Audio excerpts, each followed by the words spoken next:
O objeto habitacional abordado é a Vila Marmiteiros.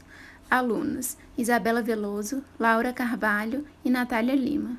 Professora: Viviane Zerlotini. Identificação. O objeto de estudo é a Vila São Vicente. Ela é uma das vilas mais antigas de Belo Horizonte, começou a ser ocupada por volta de 1944. Ela ficou conhecida como Vila dos Marmiteiros porque a maioria dos moradores trabalhava nas indústrias da capital e do entorno. A vila está localizada no bairro Padre Eustáquio, próximo à Avenida Presidente Juscelino Kubitschek e Avenida Teresa Cristina. O bairro tem ampla rede de bancos, lojas, bares, farmácias e restaurantes, além de escolas e unidades de saúde. Programa e política habitacional.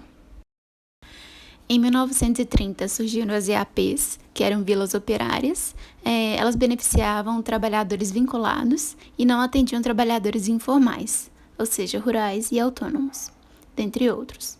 Em 1940, houve a crise imobiliária de 1942, em seguida, com a lei do inquilinato, que congelou os preços dos aluguéis, teve escassez na oferta de aluguéis, teve intenso êxodo rural, acelerado o crescimento demográfico, deixou muitas pessoas sem ter onde morar.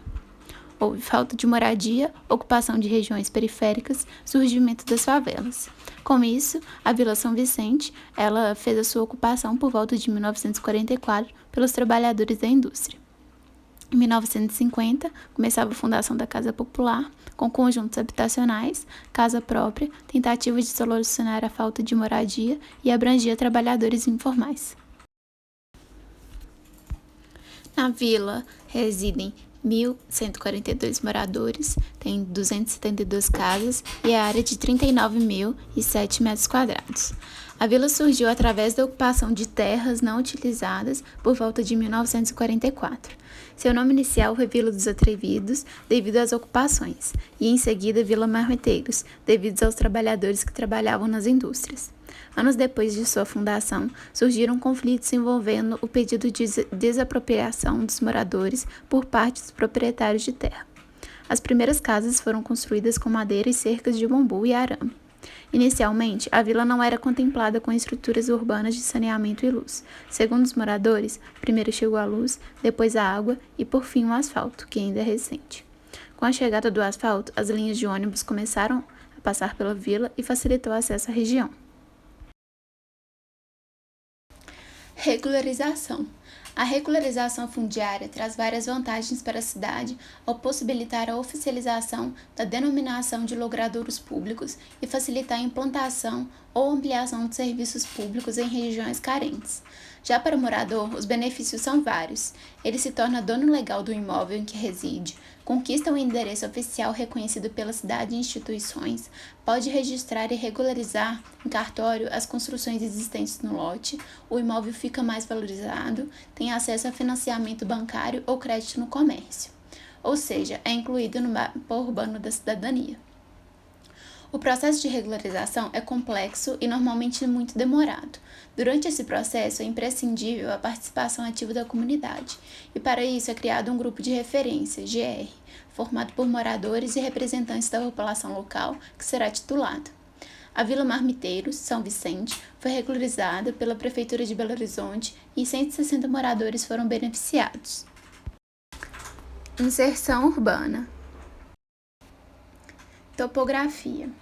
Diferente da maioria das vilas e favelas de Belo Horizonte, a Vila São Vicente está localizada em uma área de pouca inclinação.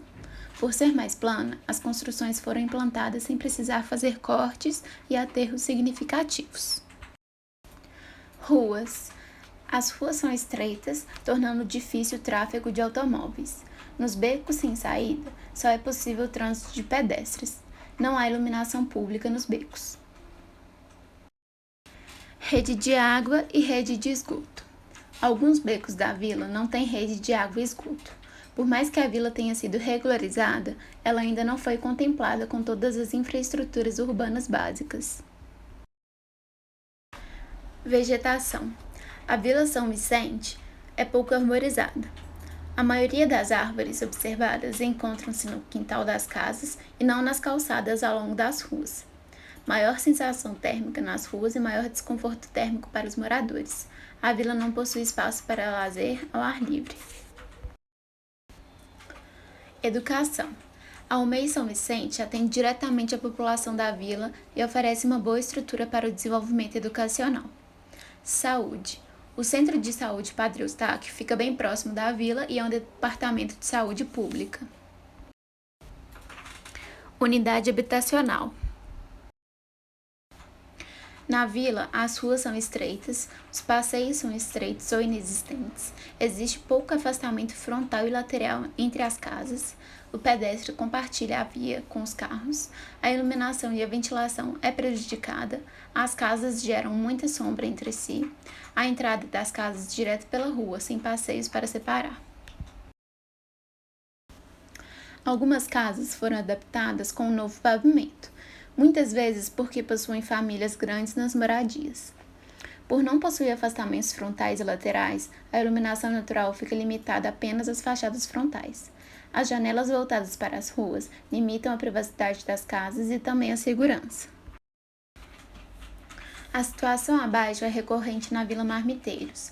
A falta de iluminação e ventilação é reflexo da falta de afastamento frontal e lateral, e também pelo fato de as ruas serem estreitas.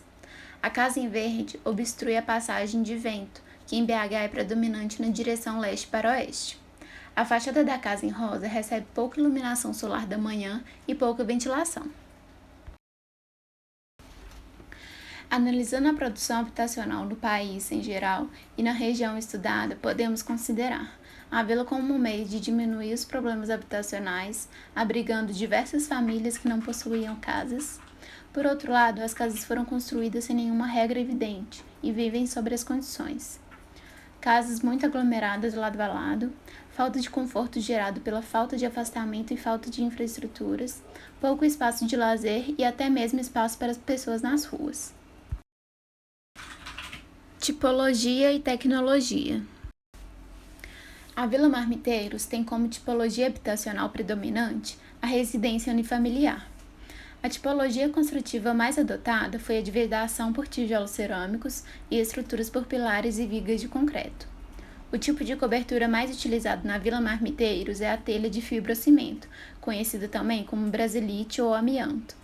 Analisando as casas e levando em consideração a história da vila, é possível saber que a autoconstrução foi muito adotada no local.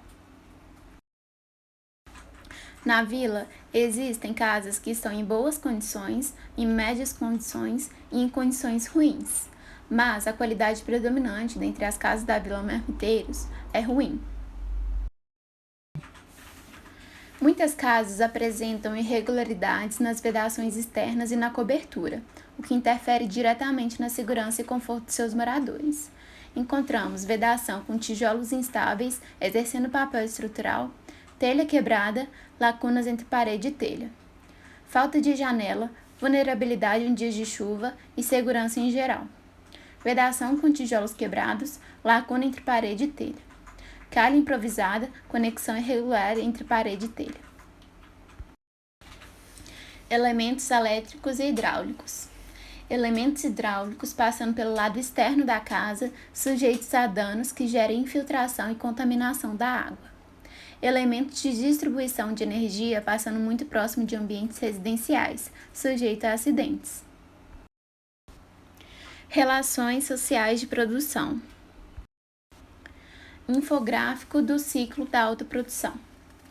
Cidadão de baixa renda, aluguel caro e inacessível, ocupação de terrenos subutilizados, construção temporária de tendas ou barracos de madeira, juntar dinheiro para começar a construir uma casa, normalmente de tijolo, construção feita em partes, começa pelo cômodo mais urgente para a família, construção feita pelos próprios moradores e a ajuda de amigos, resultando no mutirão de construção.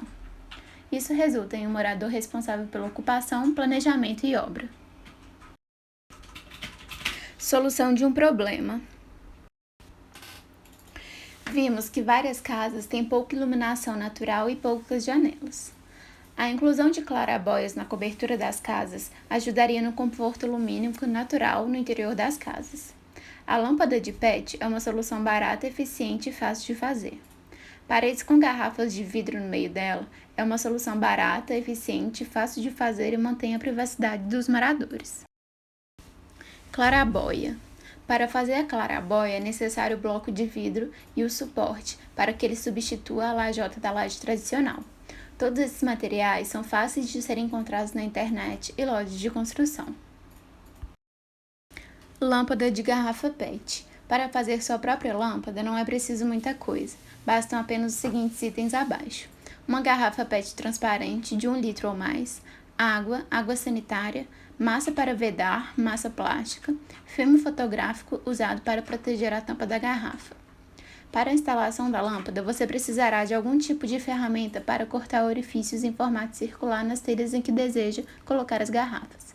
Para isso, pode-se usar uma furadeira, serra, talhadeira ou qualquer ferramenta disponível que possa fazer isso. Parede de garrafas de vidro. Outra estratégia sustentável e econômica é a reutilização de garrafas de vidro vazias agregadas à alvenaria, trazendo iluminação natural para os ambientes sem perder a privacidade interna.